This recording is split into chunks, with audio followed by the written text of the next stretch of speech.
Olá pessoal, hoje eu tô aqui com alguém extremamente perigoso. Se você olhar muito para ele, ele vai te analisar, ou logicamente, ou psicologicamente. Tô aqui com o Miguel, ele tem uma formação em psicanálise, né? E também, academicamente, na filosofia, ele é da área da analítica. Por isso o nome do vídeo que vocês estão assistindo agora é Paradoxismo versus Analítica. Ficou sabendo agora. Não porque eu vá refutar a filosofia analítica, ou a filosofia analítica vai me refutar, mas porque nós temos aqui um filósofo analítico que vai levantar questões sobre o paradoxismo, né? Tentar ver ele por outros ângulos e etc. Se você não está acompanhando essa série, esse aqui é o Boia Dialética, um quadro em que a gente está focado em divulgação filosófico-acadêmica e temos abordado frequentemente, numa série, um texto específico, o The World in Paradox, Fields of Sense Ontology and the Outlines of Paradoxism, um texto que eu escrevi, e acho que é isso para a apresentação, né? Quer acrescentar mais alguma coisa? Bom, obrigado pelo convite para falar sobre, apesar de talvez não ser a pessoa mais qualificada por não ser exatamente da área, tanto em questões de estudos em ontologia, já que o autor que eu estudo meio que tem uma posição deflacionista da ontologia, então talvez não seja a melhor pessoa para conversar sobre isso. Mas falando mais sobre o seu artigo em si, né? A estrutura dele, você começa botando a teoria ontológica dos campos dos sentidos, falando sobre os campos dos sentidos, apresentando algumas críticas, né? Para assim, então, falar sobre a sua posição e como uma certa solução para essas, ou pelo menos uma dissolução desses problemas ao campo dos sentidos, né? E grande parte das críticas que acontecem ali são em relação a questões de identidade, né? Como a gente atribuiria identidades às entidades, seja no nível mais básico dos objetos, ou como a gente conseguiria passar por questões de, por exemplo, como eu consigo determinar se determinado campo do sentido tem alguma identidade com outro, no sentido... E aqui eu estou usando identidades no sentido bem fraco, não necessariamente de... né? Ou seja, se tem uma certa intersecção entre dois conjuntos, como eu consigo determinar a identidade dos objetos exatamente. E nisso leva a um ponto interessante que seria, né, a taxonomia da sua proposta, né? Que me pareceu ali, pelo que você foi estruturando aos poucos, né? É um trabalho inicial, como você falou, ainda tem mais coisas para você ir desenvolvendo, né? Parece que as entidades ontológicas não são mais simplesmente categorizadas como objetos distintos e independentes, propriamente dito. No nível mais acima, por exemplo, né? Não vai ter uma espécie de princípio que rege todas as classificações dos objetos, né? Como classes, né? Mas eles seriam mais como os fenômenos que participariam de um certo campo de contradições, por assim dizer, que seria a base do paradoxo numa perspectiva clássica, né? Então me parece que essa taxonomia, ou seja, essa estrutura puxando de cima para baixo agora, em vez de fazer do nível dos objetos para o nível do paradoxo, por assim dizer, né? Não seria mais uma lista de seres independentes e definidos, né? Mas uma rede de inter-relações paradoxais, em certo sentido, onde a mesma entidade pode assumir múltiplos estados de ser, né? Dependendo da perspectiva ou do momento que está sobre a análise, né? E nisso também tem uma outra questão, que seria por que justamente o paradoxo, né? Já que em certo momento do artigo você acusa o... Gabriel? Não, o cara da indexicalizações, que eu não sei pronunciar o nome dele, sobre... essa proposta dele parece ser meio arbitrária. Suficiente. Isso. Então, por que você acha que a sua não é tida como um certo nível arbitrário? E como funcionaria essa taxonomia, também pegando essa questão da identidade, né? O Gabriel me parece estar com alguma vantagem nesses debates neorrealistas, porque ele percebe que toda tentativa de unificação por uma regra leva a problemas, que é toda aquela questão do problema do mundo e tal. No entanto, o que os críticos dele começaram a notar, e o artigo versa sobre isso, né, em boa parte, é que ele mesmo parece estar comprometido com o mundo. O que ficou mais ou menos claro era que, ao mesmo tempo, o mundo, a gente pode pensar aqui em várias versões do mundo, né? O ser lá do Parmênides, o Deus de Spinoza, ou, no caso do Gabriel, penso eu, a noção de sentido, né? Que tudo é determinado, e sentido aqui tem uma conotação objetiva, não está atrelado a um ser humano necessariamente, né? As coisas são organizadas, elas se demonstram, elas têm um modo de apresentação, pensando no Frege e tal. E isso gera um certo impasse, né? No geral, uma teoria tenta ser consistente, e para que você consiga isso é necessário uma série de evitações. Uma dessas evitações é você não cair numa contradição. Geralmente, né? Classicamente. Eu até falo um pouco também sobre paraconsistência, então tem outras alternativas. Mas o Gabriel, num artigo chamado Saying What Is Not, ele fala assim, também o Priest, lá com o dialetismo dele, precisa introduzir a contradição a partir de um certo framework que já está harmoniosamente estabelecido, né? Ele não vai jogar tudo numa cesta de paradoxos, que é o que o Gabriel fala. E eu fiquei com essa questão na cabeça de uma cesta de paradoxos, porque ele fala que o mundo é isso, e que, portanto, seria útil abrir mão dele, e faz sentido, porque as teorias que a gente tenta desenvolver precisam ter algum nível de coerência e consistência, senão vale tudo, né? Mas, por outro lado, parece que não é possível fazer uma metafísica, fazer uma ontologia. Ele diz que não faz metafísica porque é teoria do mundo, então vamos pensar em ontologia. Parece que não é possível fazer uma ontologia, fazer um realismo, sem se comprometer com o mundo. Isso que me levou para o paradoxo. Num debate que eu tive com o Matheus, lá da UFRJ, ele também levantou essa questão da arbitrariedade. Por que que esse princípio é o princípio que melhor dá conta de lidar com as questões ontológicas, metafísicas e tal? A minha intuição é a seguinte: se a gente começar pela pura consistência, naturalmente nós vamos chegar, pensando aqui, por exemplo, na etimologia de paradoxo. Uma opinião que está meio à margem ali, uma opinião que não é ortodoxa, né, que não é evidentemente correta ou a melhor. É uma opinião que parece que está errada. Eu não sigo essa etimologia até as últimas consequências, mas ela é interessante. Então, se eu começo pela consistência, eu chego em algum momento em uma coleção de afirmações que esclarecem que aquele sistema não é tão consistente quanto ele precisava ser. Então, o que eu comecei a elocubrar, maquinar, desde, 2019, eu conversando com o Rodrigo, enchendo o saco dele, e se a contradição, pensando na questão do cético, né, que acha contradições discursivas nos sistemas, e se a contradição pudesse ser pensada na realidade e tal? E claro que tem filósofos que pensam assim, o Hegel, o Heráclito. Eu tentei, então, juntar essas intuições. Tá? A gente pode tentar pensar a contradição como algo na realidade, e, por outro lado, parece que não dá para escapar a contradição de partida. Então, por que a gente não tenta começar por ela? A primeira coisa que me veio foi... Acho que você vai fazer essa pergunta em algum momento, então eu não vou me aprofundar muito. Mas a primeira coisa que me veio foi: como que eu consigo ter valores de verdade razoavelmente consistentes se eu começo pelo paradoxo, se eu começo pela contradição, se eu começo pelo caos, digamos assim? E foi aí que pareceu fazer sentido pensar no paradoxo do paradoxo. A ideia é que se eu tenho um princípio que não é consistente e ele governa tudo, ele precisa também se governar, se afetar, né? Se tudo aquilo que, como a gente geralmente pensa, se tudo aquilo que está sobre o escopo do paradoxo é colapsado num sistema que preze pela consistência, então o paradoxo, afetando a si mesmo, talvez possibilitasse a consistência. Essa que foi a ideia.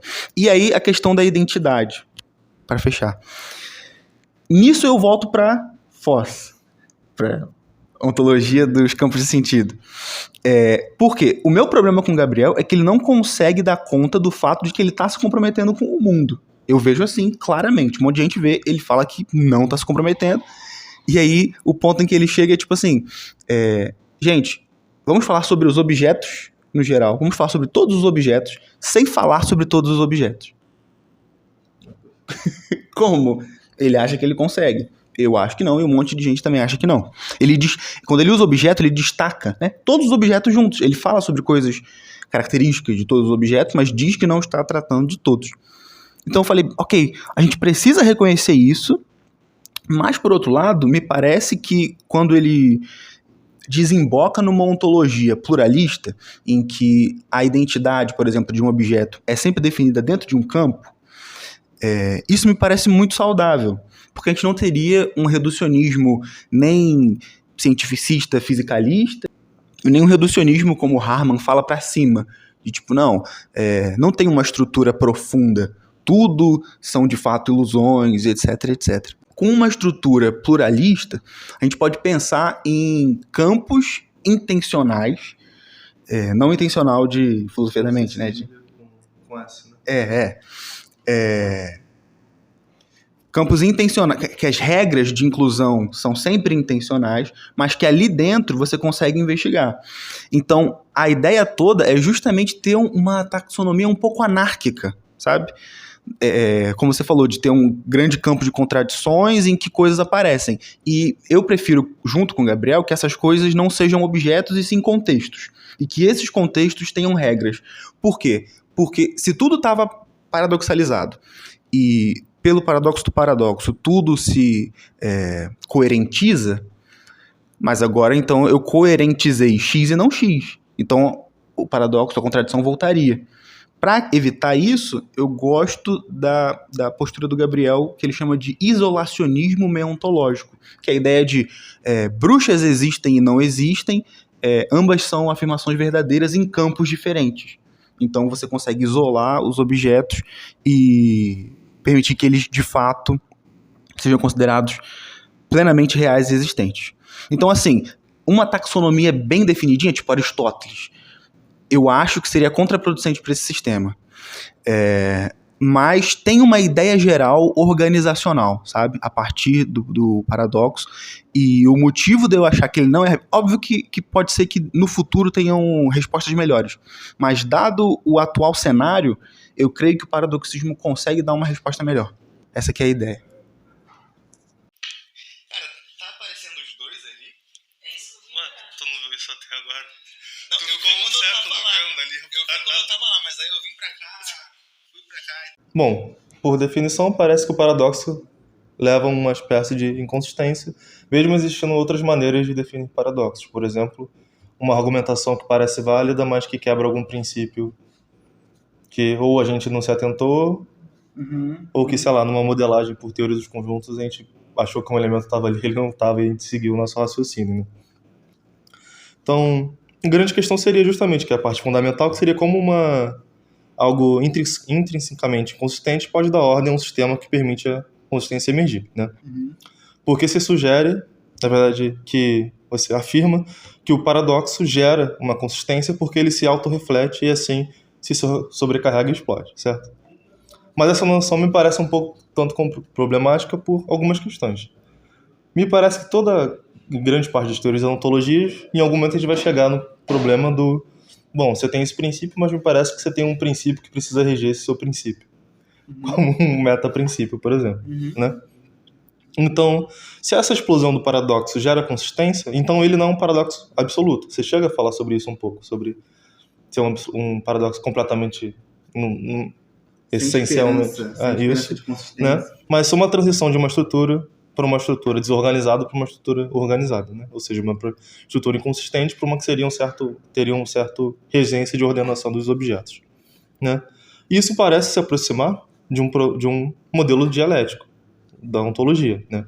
Onde as contradições levam a uma espécie de síntese, mas aí que está o problema. Se a gente tem uma explicação formal, e aqui eu não quero dizer tipo de lógica propriamente dito, mas uma explicação, sei lá, pelo menos um diagramazinho explicando como é que funciona, não mostrando como é que essa transição se dá, o entendimento disso é um tanto quanto complicado, porque a gente pode parecer que a gente está caindo numa espécie de primeiro motor. No sentido de, bom, eu tenho um paradoxo, ele se autorreflete, mas para isso eu já preciso ter alguma assunção, por exemplo, de uma relação de simetria entre alguma coisa com ela mesma, né?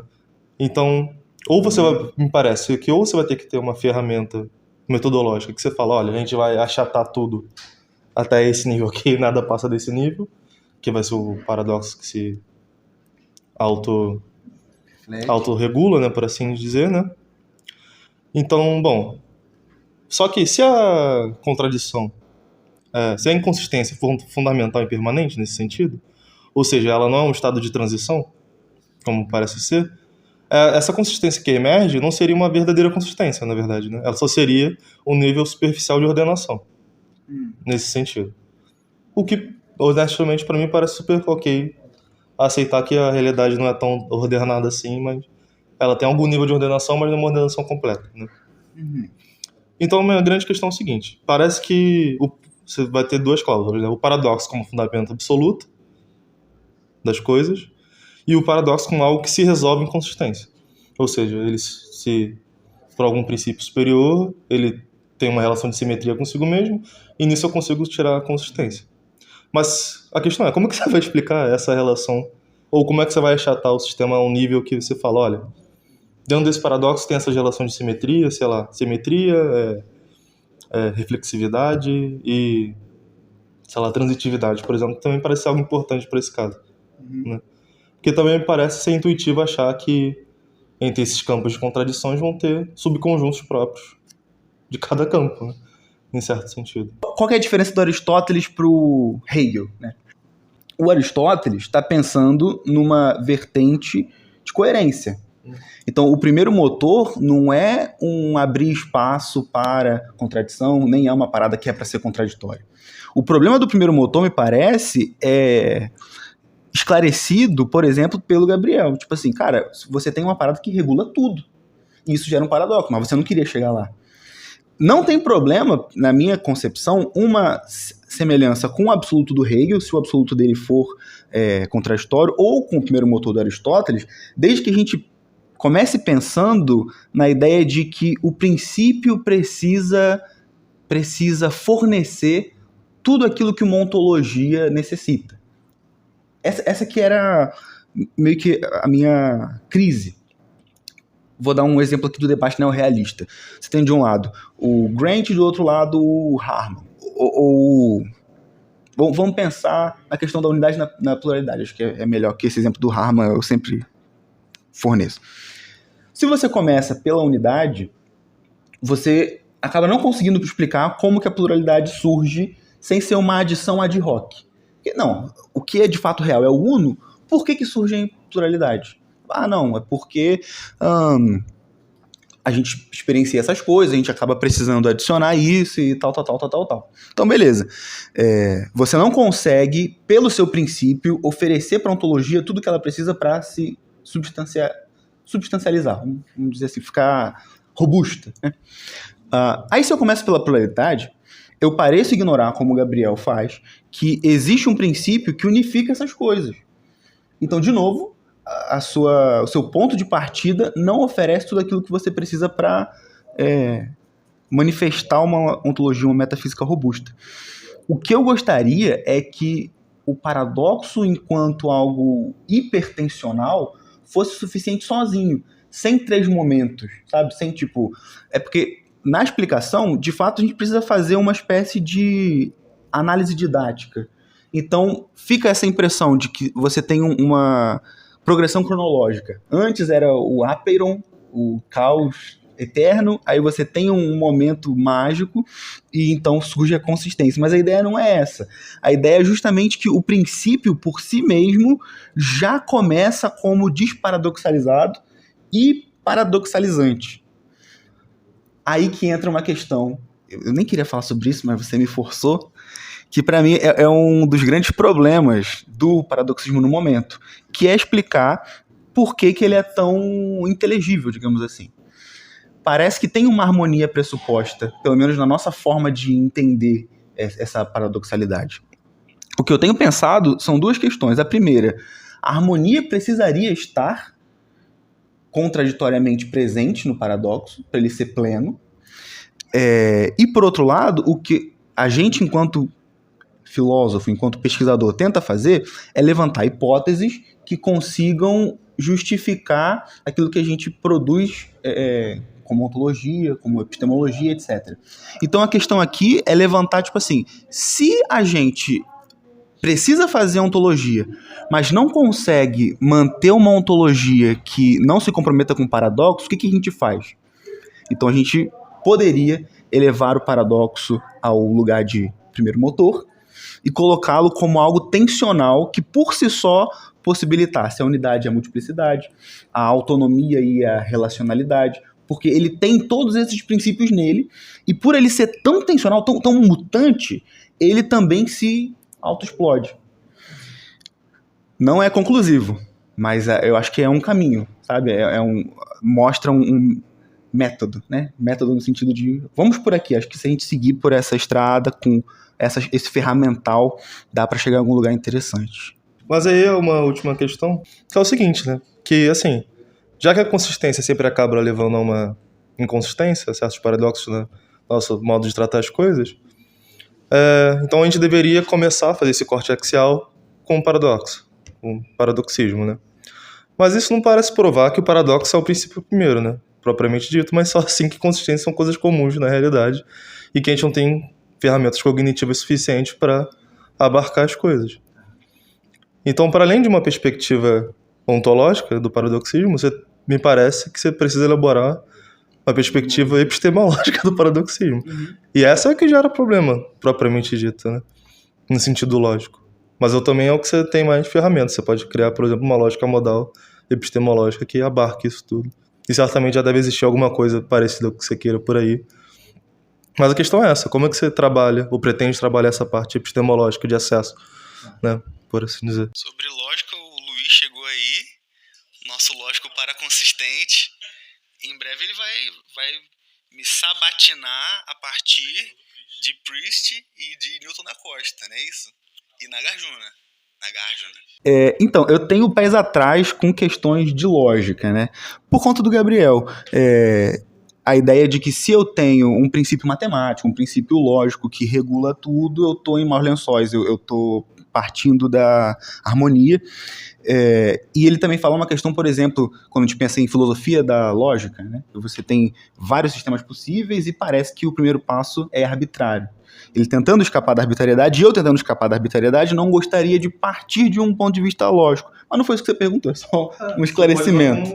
Uma ferramenta. Depois de ter estabelecido... Sim.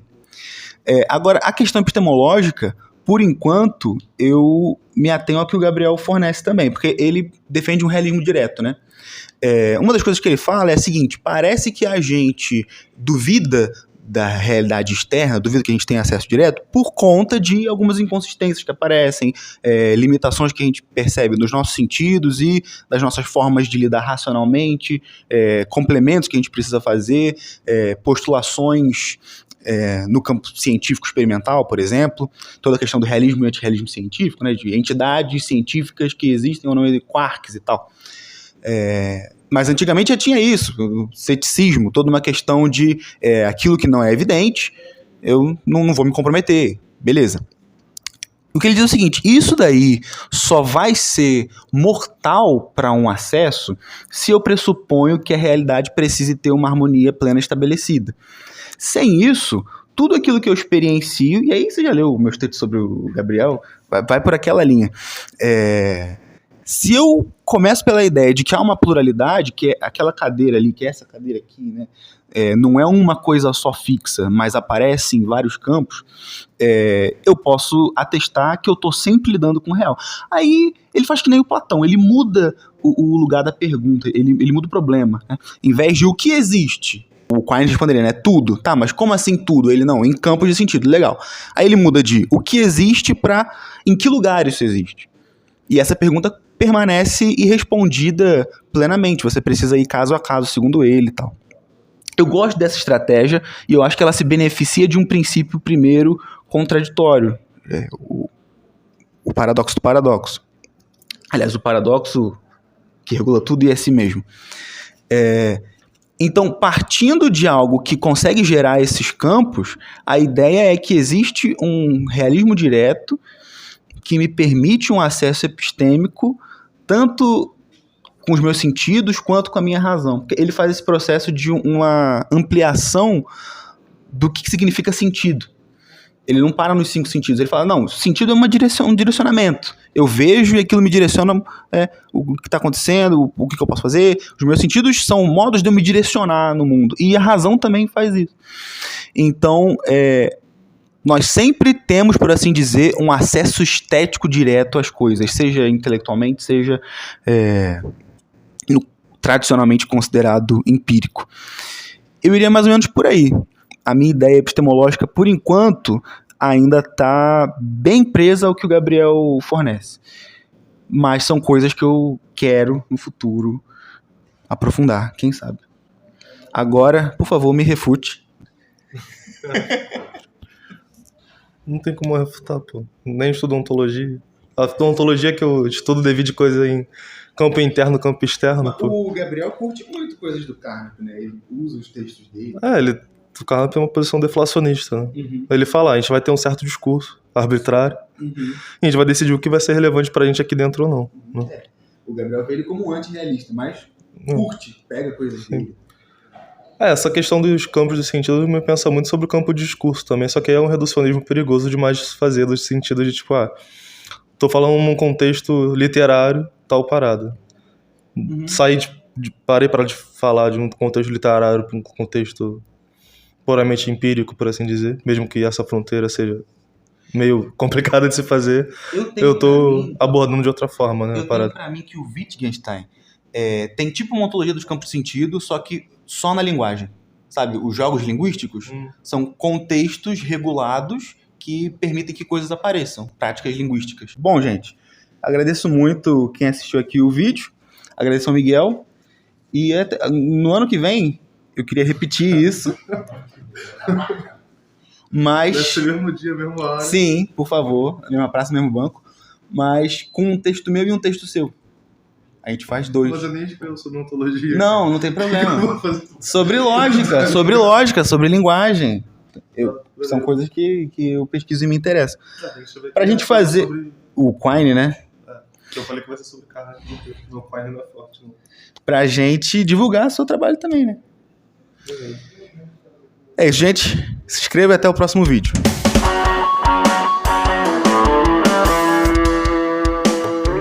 Imagina, exclui tudo. Não.